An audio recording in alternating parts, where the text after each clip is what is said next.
बाल लीला गोपाल की सबको ही अति भावे रे।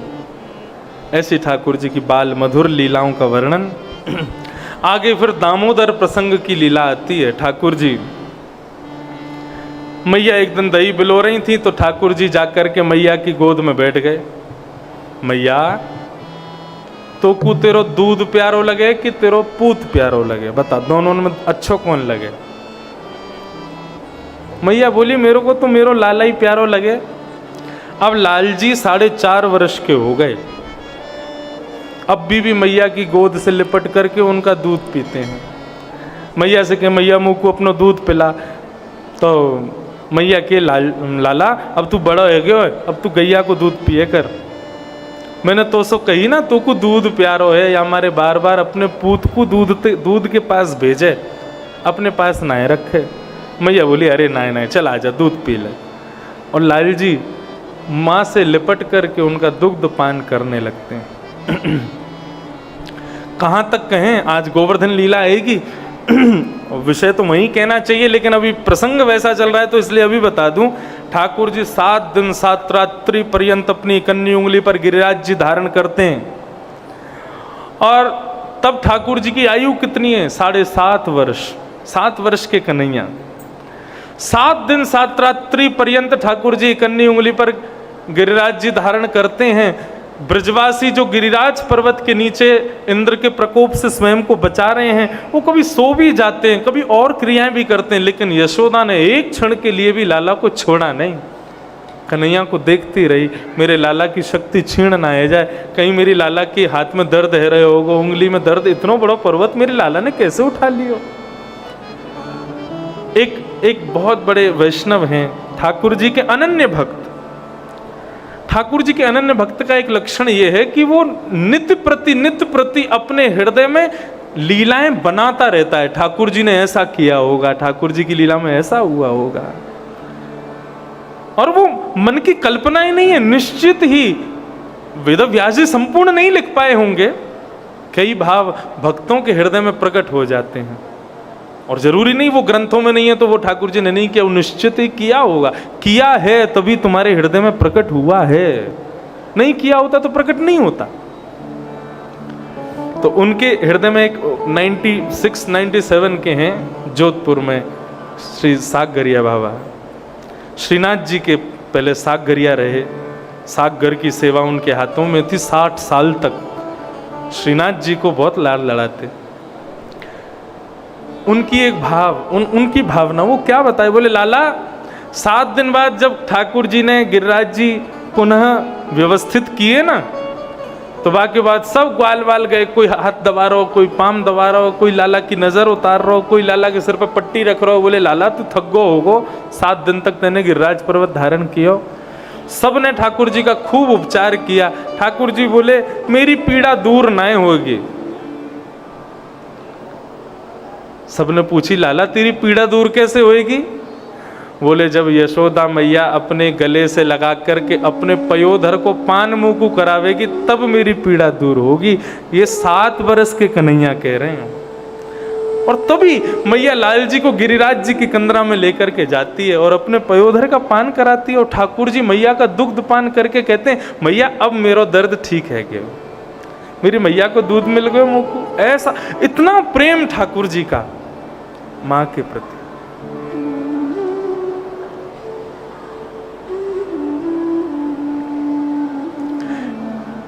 आज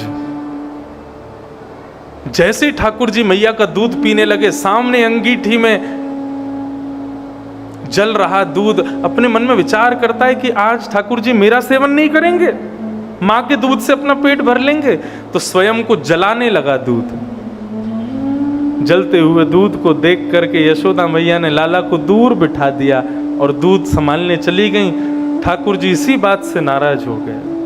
मां तू अभी मोह जाने ना है। 3-3 युगों तक संत बैठे रहते हैं, तपस्या करते हैं, तब भी मेरा एक क्षण दर्शन उनको नहीं हो पाता है। बड़े बड़े राजा, बड़े बड़े महाराजा अपना जन्म गवा देते हैं कि ठाकुर जी हमारे सामने प्रकट हो जाए, मैं प्रकट नहीं होता। और मैं तेरे यहाँ लाला बन करके आ गया और ये सब लीला कर रहा हूँ और तू मोहे छोड़ करके संसारी वस्तुओं में पड़ी रहती है। रुक जा, मेरे तेरे बीच में जो आवेगा वाकू नष्ट कर दूंगा। और ठाकुर जी ने एक पत्थर उठाया और जिस मटका में मैया दही बिलो रही थी ठाकुर जी ने फोड़ दिया। और इतना ही नहीं, ठाकुर जी को इतना व्यवधान लगा कि ये सब मेरी मैया के बीच में आते हैं, मुझसे ज्यादा प्रेम मैया इनसे करती है। ठाकुर जी ने डंडा उठाए, सारे गौरस भंडार के मटके फोड़ दिए, घी दूध दही सब बहने लगा। ध्यान से सुनना, यशोदा है जीवात्मा और कृष्ण है परमात्मा। जब परमात्मा कृपा करके जीवात्मा के पास आता है ना, किस रूप में? आप सबके घर में लड्डू गोपाल जी के रूप में, आपके मंदिरों में सब में ठाकुर जी बैठे हैं। ये ठाकुर जी कृपा करके आए हैं। लोग कहते हैं महाराज जी हम वृंदावन गए थे, वहां से लड्डू गोपाल खरीद लाए। मुझको इतना कष्ट होता है ये सुन के, लड्डू गोपाल खरीद के लाए हो? तुम्हारी इतनी सामर्थ्य, तुम गोपाल जी को खरीदोगे? खरीदी वस्तु जाती है, तुम अभी भी उनको वस्तु मान रहे हो क्या? शब्द ध्यान से बोला कीजिए। हम लड्डू गोपाल खरीदते नहीं है, हम भगवान खरीदते नहीं। लोग मुझसे पूछते हैं आप अपने लाल जी की मूर्ति कहां से लाए? मन तो ऐसा होता है इसका सिर फोड़ दूं। मूर्ति है वो खरीद के लाया हूं मैं।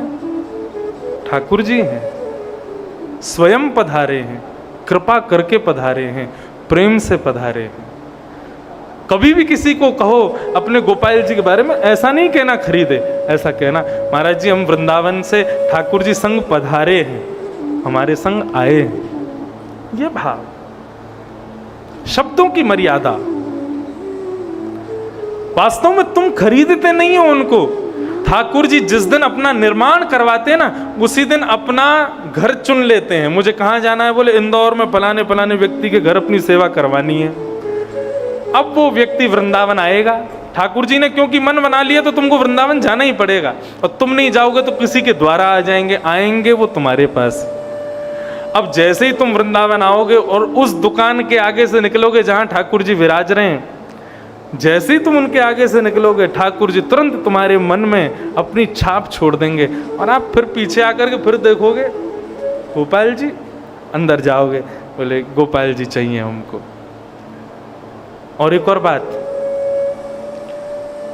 कभी भी ठाकुर जी को संग पधराओ ना, उनके वस्त्रों में, उनकी श्रृंगार में कभी भी ये बार्गेनिंग मत किया करो। ठाकुर जी के पोशाक खरीदनी है, श्रृंगार खरीदना है, इत्र खरीदना है, अच्छे से अच्छा लेना है। जैसे तुम अच्छे से अच्छे ब्रांडेड लेते हो, ऐसी ठाकुर जी के लिए भी ब्रांडेड लेके जाओ, बढ़िया से बढ़िया सब। हमारे ठाकुर जी के इत्र ही बहुत महंगे आते हैं। एक एक ग्राम इत्र जिनकी रकम 4-4 हजार है, वो ठाकुर जी के लिए 10-10 ग्राम आते हैं सेवा में। तभी तो ठाकुर जी खिलते हैं, तभी तो ठाकुर जी बोलते हैं, तभी तो ठाकुर जी अनुभव कराते हैं। जब तुम अपनी सेवा में कटौती करोगे, ठाकुर जी बोले अरे कंजूस है। भाव से करो। ठाकुर जी कभी खरीद नहीं सकते आप, ठाकुर जी कृपा करके आते हैं आपके यहाँ। और ठाकुर जी वो जो तुम्हारे यहाँ आए हैं कृपा करके, वो तुम्हारे लिए आए हैं, तुमसे प्रेम करने के लिए आए हैं। यदि तुम उन्हीं को गॉड मानोगे, उन्हीं को सूक्ष्म मान करके बाकी की वस्तुओं को प्रधानता दोगे, तो ठाकुर जी 2 स्थिति करते हैं, या तो हमेशा के लिए तुम्हारा त्याग कर देंगे, या फिर वो वस्तु जो बीच में व्यवधान बनेगी उसको नष्ट कर देंगे। 2 काम।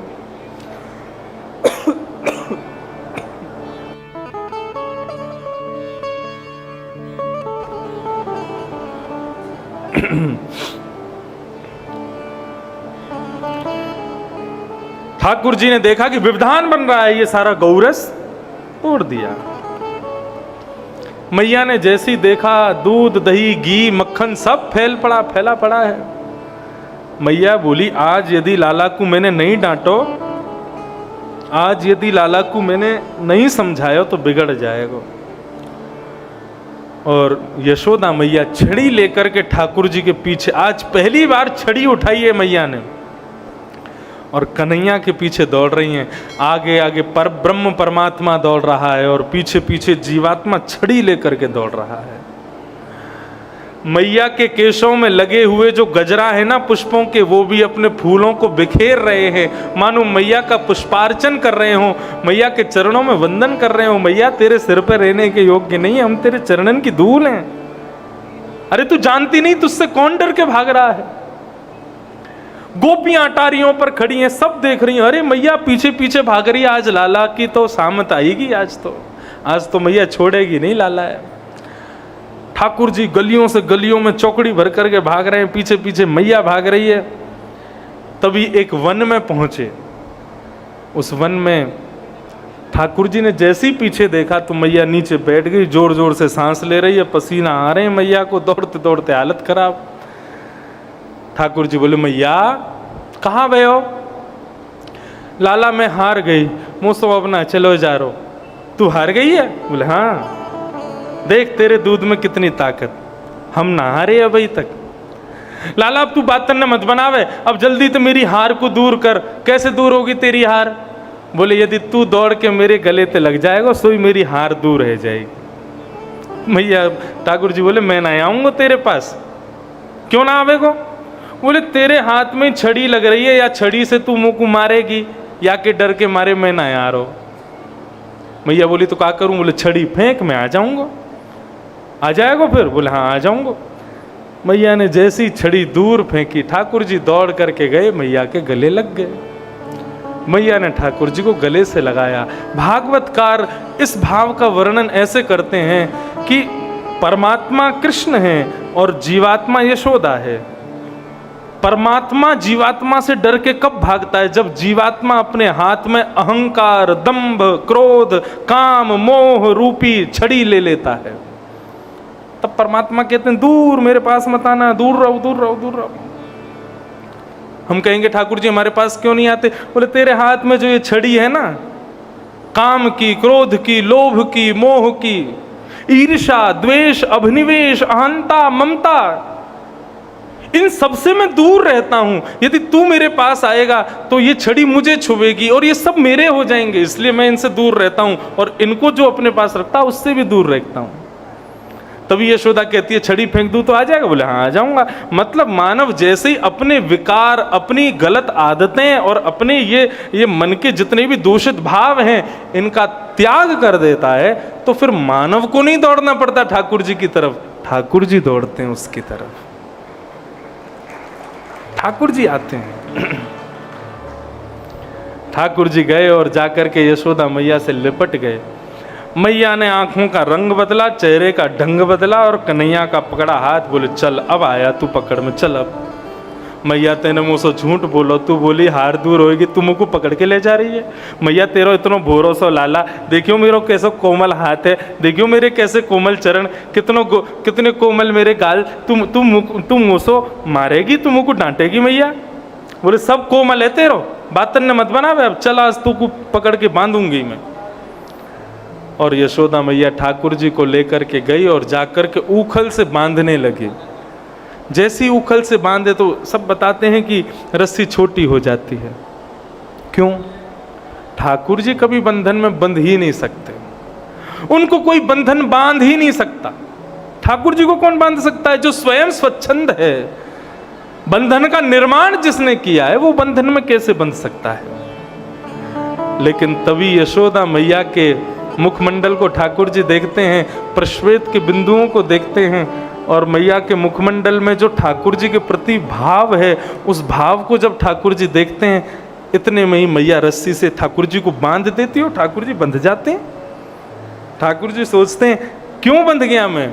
बोले मुझे दुनिया में कोई नहीं बांध सकता, केवल प्रेमी भक्त ही मुझे बांध सकता है। अहम भक्त पराधीन। एक कवि कहते हैं, इंसान कहे कि मैं बड़ा तो धरती पर तू क्यों खड़ा? उड़ने लग जा आकाश में, बड़ा है तो क्यों खड़ा है धरती पर? और धरती कहे कि मैं बड़ी तो शेष के सर पर क्यों पड़ी? शास्त्रानुसार धरती शेष नाग के सिर के ऊपर विराज रही है। शेष कहे कि मैं बड़ा तो शंकर जी के गले में क्यों पड़ा?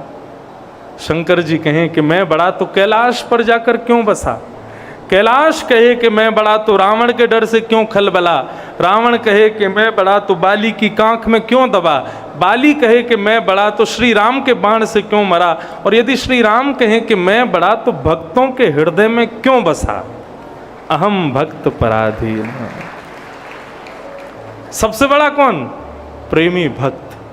भगवान कहते हैं उससे बड़ा कोई नहीं संसार में, क्योंकि वो मुझे भी बांधने की सामर्थ्य रखता है, मैं उसके लिए बंध जाता हूं।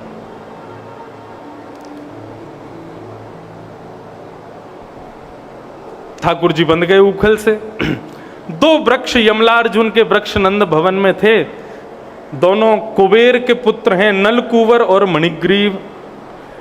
नग्न स्नान कर रहे थे नदी में, नारद जी को आते देखा, तब भी इन्होंने वस्त्र धारण नहीं किए, मद्यपान करके स्नान कर रहे थे। नारद जी ने श्राप दे दिया, बोले बहुत नग्न रहने का शौक है, जाओ वृक्ष बन जाओ। लेकिन क्रोधोपि देवेन वरेण तुल्यम, शास्त्र आज्ञा करते हैं बड़े बुजुर्गों का गुस्सा वरदान के समान होता है। इसलिए बड़े बुजुर्ग यदि गुस्सा करें तो बच्चे को खुश होना चाहिए, चलो वरदान मिल रहा है, कुछ अच्छा मिलेगा इस गुस्से के फल में। यदि बड़े लोग गुस्सा नहीं करते तो तुम ऐसा कुछ करो कि उनको गुस्सा आवे, वो तुम पे गुस्सा करें, चिल्ला में दो चार गाली दे में, चप्पल फेंक के मारें, तब समझना जीवन में कुछ बन पाओगे। क्रोधापि देवेन वरेण तुल्यम, बड़े लोगों का क्रोध वरदान के समान होता है। नारद जी महाराज ने श्राप दिया, लेकिन उनका श्राप कितना फलीभूत हुआ नलकुवर मणिग्रीव को, कि आज ठाकुर जी, मेरे नाना जी पूज्य पंडित श्री कृष्णलाल शास्त्री जी, भागवत के बड़े अच्छे वक्ता, परम पद हुआ उनका ठाकुर जी के चरणों में है। भागवत के छोटी छोटी ऐसी प्यारी प्यारी बातें मुझे बताते थे। वे कहते थे लाला देख, नलकुवर मणिग्रीव ये दोनों नंद भवन के दो वृक्ष हैं, इनको नारद जी ने श्राप दिया, लेकिन नारद जी का श्राप इनके लिए आशीर्वाद से कम नहीं है। मैंने कहा क्यों? बोले कन्हैया रात्रि में, अष्टमी की रात्रि को वसुदेव जी कन्हैया को लेकर के गोकुल में आए, सब गोकुल में सो रहे थे, किसी ने दर्शन नहीं किया, नलकुवर मणिग्रीव ने उनको देखा। प्रथम दर्शन गोकुल में किसने किया भगवान का? बोले नलकुवर मणिग्रीव ने किया। और तो और ये इतने ऊंचे थे कि ठाकुर जी कौन सी गली में क्या लीला कर रहे हैं ये सब देखते थे। ओ देख ठाकुर जी वो गली में वहां घूम रहे हैं, उस गोपी के यहाँ ऐसे कर रहे हैं, इस गोपाल के यहाँ ऐसा, ये सारी लीलाओं का दर्शन करते थे। ये लीला दर्शन आशीर्वाद इनको कहां से प्राप्त हुआ? बोले नारद जी के क्रोध से प्राप्त हुआ।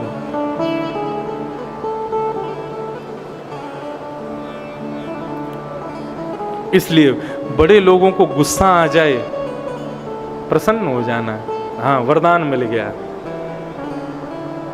एक बार मैं बता रहा था कथा में, तो एक लड़का वो क्या करे, पाँव तो मैं छूने देता नहीं, जैसे ही मैं मंच से नीचे उतरूं तो मेरी धोती खींचता।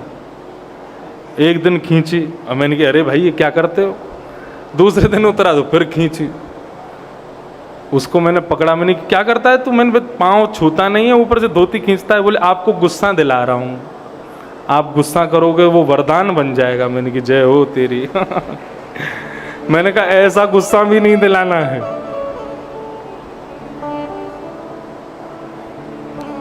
नलकुवर मणिग्रीव दोनों खड़े थे, ठाकुर जी उनके बीच से उखल को खिसकाते खिसकाते गए, दोनों के बीच से जैसे निकले, जैसे ठाकुर जी के हाथ का स्पर्श हुआ, दोनों वृक्ष टूट करके गिर गए और कुबेर के पुत्र नलकुवर मणिग्रीव प्रकट हो गए, और प्रकट होकर के उन्होंने भगवान की स्तुति गाई। वाणी गुणानुकथने श्रवणौ कथाया, हस्तौ च कर्मसु मनस्तव पादयोर्न, स्मृत्यां शिरस्तव निवास जगत् प्रणामे, दृष्टि सतां दर्शनेस्तु भवत्तनूनां।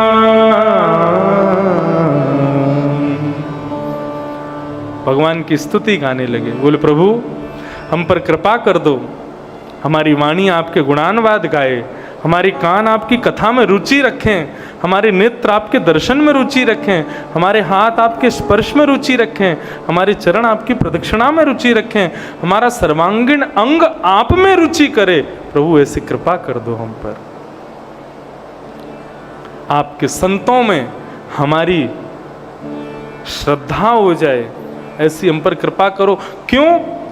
यहां पर एक बात कही गई, दृष्टि सताम दर्शनेस्तु भवत्तनूनाम। आपके संतों का दर्शन आपके दर्शन से कम नहीं है भगवान। ये बात कौन कह रहे हैं? नलकूबर मणिग्रीव। क्यों?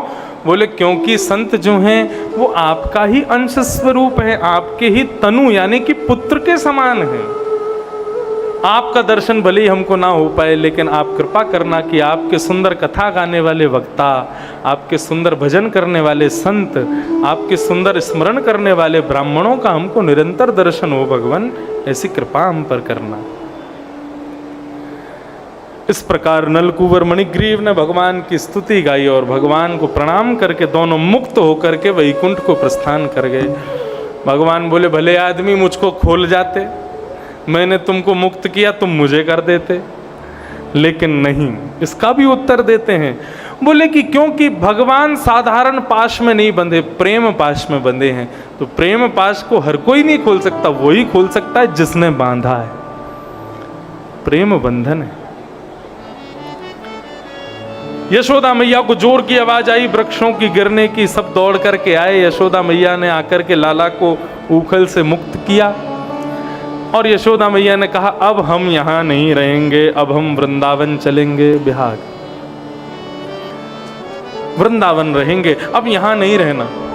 क्योंकि जिस दिन से कन्हैया को जन्म भयो बाद ना से कोई ना कोई संकट आपत्ति विपत्ति लाला पे आके गिर पड़े, अब हम वृंदावन जाएंगे। नंद बाबा के भैया ने बताया एक नवीन वन है। किसका वन? बोले वृंदायाह तुलसी ही वनम, वृंदावनम। वृंदावन का दूसरा अर्थ क्या है? भगवान कृष्ण का एक नाम है वृंदाव। क्या नाम है? वृंदाव। ठाकुर जी का नाम है। और जहां पर ठाकुर जी का आयन यानी कि घर हो, उसका नाम है वृंदावन। वो ठाकुर जी का नित्य नीला स्वरूप है, ठाकुर जी का निज निवास है। उस वृंदावन में सब गोकुलवासी कन्हैया को लेकर के गोकुल छोड़ करके वृंदावन को प्रस्थान कर गए। आप सब भी वृंदावन चलो, प्रेम और भाव से सब लोग गाना, मेरे पीछे पीछे गाना, ऊंचे स्वर में गाना, वृंदावन को याद करके गाओ। कर वृंदावन वास रे मन, कर